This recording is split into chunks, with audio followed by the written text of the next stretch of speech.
Good morning, friends. Hello. Hello, gang.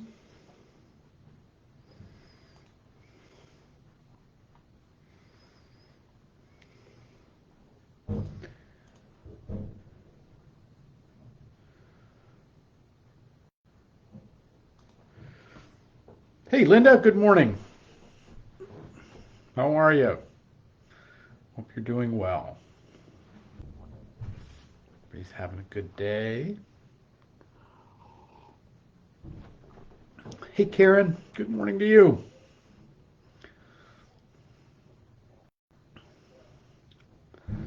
Good morning, friends. It is a beautiful day. The sun is shining. It is just poking towards 50 degrees, I think. Oh, it's a little cold, I know, but it's going to warm up.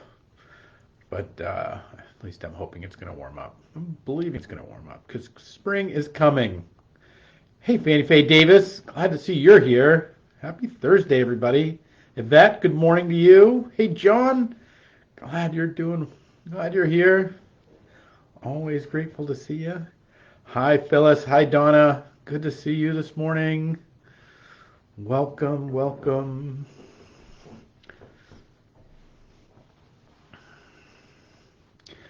How is everybody today? I hope you're doing great. That the world of life and goodness are treating you well. Good morning, Sharon Landry. Who said bad words to Spectrum? Well, I'm not going to say sometimes they need it, but, well, life can be challenging at all of its levels. No doubt. I'm glad you're here. It's a joy to have you here today. Good morning, everybody. Hope you're finding your way into some beauty, no matter what words you've used. So,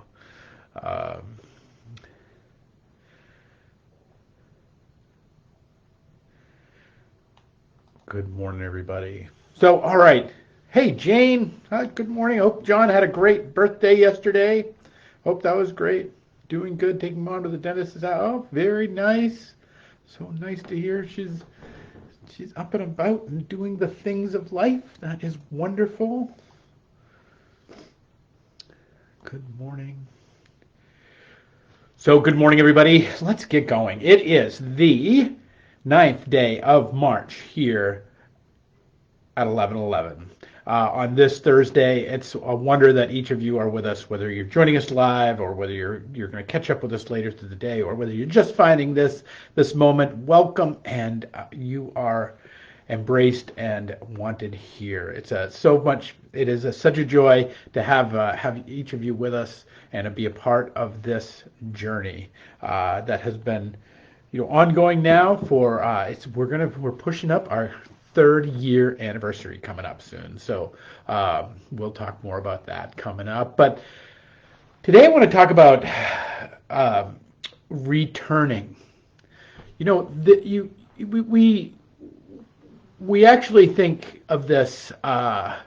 We might think of this as kind of a sideline in a way, or kind of a second thing, or maybe it's kind of subplot of our life, or of Bible, or of kind of the spiritual life. But I think actually returning is at the heart of what we are to do. If we look at the opening salvo of what launches us out into this journey as human beings, it is this desire and this want to return to the garden, to return to paradise, to return to the place where everything's all right and everything's okay.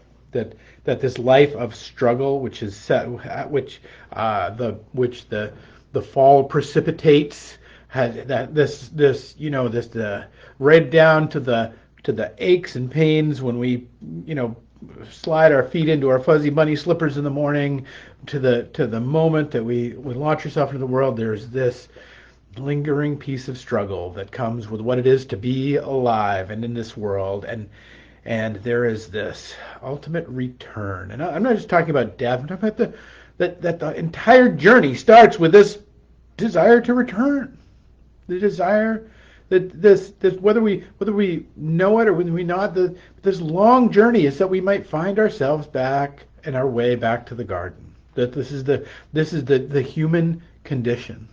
And so I think we can look at returning in this way of like, oh, well, like, yeah, one day, the great by and by, it'll all be great. Or we can look at this returning as actually the central fabric of what we are meant to do, both to return to God and for God to return to us. That when we end up and find ourselves in this place, so I of kind of of the rhythm of the world, and and it really is because we're in the beginning of the springtime. I know it's chilly today. It's 45 degrees. The wind's blowing a little bit. There's a little edge to it, but it's warming, and the sun has some heat to it, and there's some beauty in it. Of what is to come. We talked about some of the daffodils and some of the beauties this week, but one of the fun things that happened this morning is that if you go over to Mount Hope Bay, if you go down to the park, the dolphins are actually in. The dolphins have chased a bunch of bait fish up the river, which kind of sometimes will happen this time of year. And yeah, there's a big pod of dolphins out there chasing fish around. If you go down to the park, you can see them. You just look for the seagulls. There'll be the birds will be hovering over it, and there's a little pod that keeps working the bait fish that have found their way up. The bait fish don't come up when it's cold, so the water is warming. Things are coming. That even the dolphins have returned to the bay. All I see the robins on the lawn. I see the cardinals in the trees. That there's all the natural world is about this returning of life. Friends, that we find ourselves in this place as this springtime moment of return. I want to invite us to that. In fact, I think it's part of what the Lenten walk is all about, is our ability to set some things aside so that we might be able to see the promise of the return of God in our midst. I mean, what is the resurrection but the return? What is the eschatology of the Christian tradition if not the return of Christ? What is that everything that is punctuated us is this return? And I want you to hold that because I want you to hold this. That no matter where you find yourself right now, if you find yourself with kind of your bucket all emptied out and a hole in the bottom, and this sense that that it's never going to get better, or there's nothing that will move things, there's always return. That the whole fabric and the whole meaning of this walk is the return to light. In the height of darkness at night, we always know the promise of the dawn. Now, we might not always know the time, and we might not always know the place, and it always may truly feel darkest before the dawn. It's a cliche because it's true. But there's always the return of the dawn.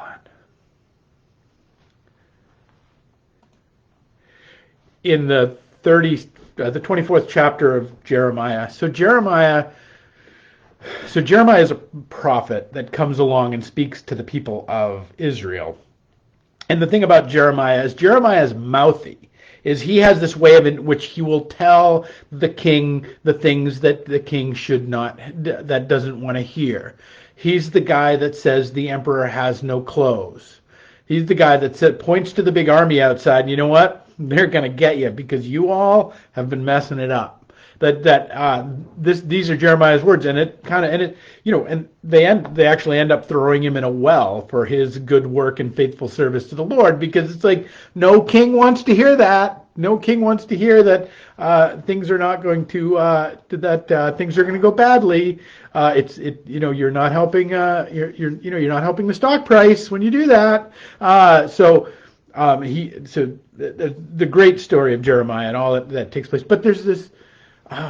But also the people are in fact taken, and they're taken to Babylon.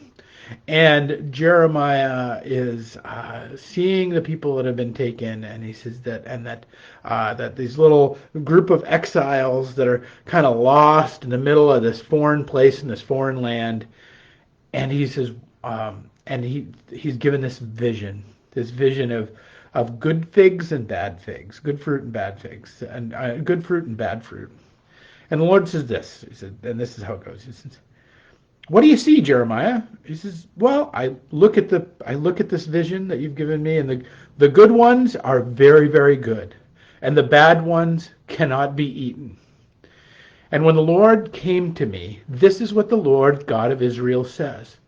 Like the good figs, I regard to good exiles from Judah, who I sent away from the place of the land of the Babylonians.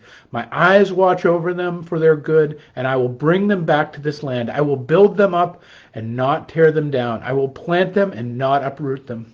I will give them a heart to know me, that I am the Lord. And they will be my people, and I will be their God. For they will return to me with all their heart." And he says, the bad figs, but like the bad figs, which are so bad they cannot be eaten, so I will deal with Zedekiah, the king of Judah. Friends, we got good fig days and we got bad fig days. We have good fig seasons and we have bad fig seasons. We may have a past that is filled with wreckage. We may have a heart right now that's filled with grief. We might be grieving or lost, or we might be in the sweetness of the beautiful days.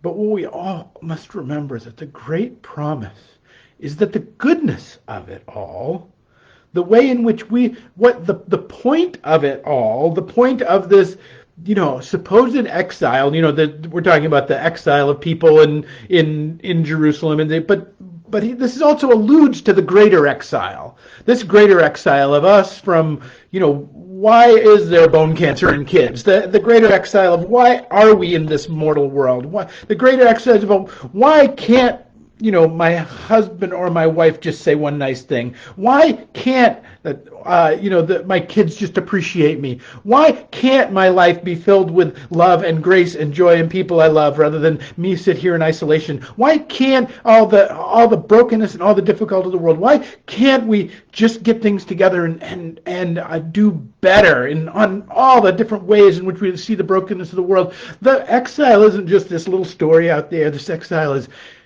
in the midst of our days, in the midst of our lives. And so, friends, when this little promise, this little vision of figs is, I think, an invitation to our gathering of the sweetness of the good days, and to hold fast to them, and to know that the sweetness of the goodness in you was not put there by you, that your goodness isn't really even yours, but that it has been placed there, it's been given to you, it's been grown, it's been cultivated, and all of it is being used to give you a heart that will know God, to give you a heart that will know what is truly good and what is truly right and what is truly beautiful in your life and in the world around you. Because none of us start with that. To give us a strength to be able to bear up hard and brutal things. And that there will be bitter days that seem almost as if we cannot eat them. But there is always the promise of the return. For they will return to me with all their heart. This is a promise. This isn't about how good are you doing it and can you get all the blocks. This is a promise of God's process with us in this world, that we will be a part of the great return to wholeness if your body is broken, the great return to goodness. If your soul feels corrupt, the great return to justice if you feel like you've been wronged. That these returns aren't, and that doesn't mean we know what that's going to look like. I don't think that means you're going to, all of a sudden look like a linebacker if something bad's happened to you, or you're going to look like a swimsuit model if if you're getting on in years. That's not how this works. It's not about the corporeal. We've talked about that before, but to know, but it is about this heart that God wants and is willing and is working to give each one of us. For they will return to me with all their heart. That is God's promise to you. That the cold days, the brutal days, the days where the bay is barren, will one day give way to a day just like, well, maybe today, where God's love finds its way back to you, where God's grace lets you let go of the things that are standing in the way of you receiving that goodness and that love. And maybe you get to walk by the shore and see the dolphins that have returned to Mount Hope Bay, and that there might be living hope splashing around in your little life and all that it will bring in the days ahead. The return from the exile isn't an old story long ago.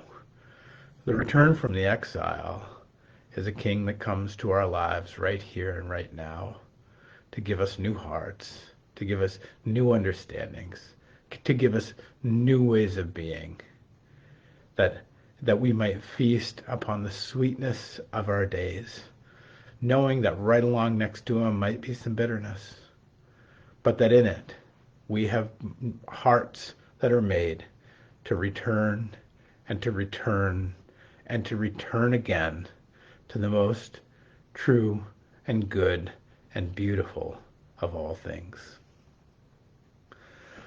All right, friends, that's my hope for you today. I think I hope you get down and go for a walk if you can get down to the park and maybe see the Dolphins play. What a gift that would be.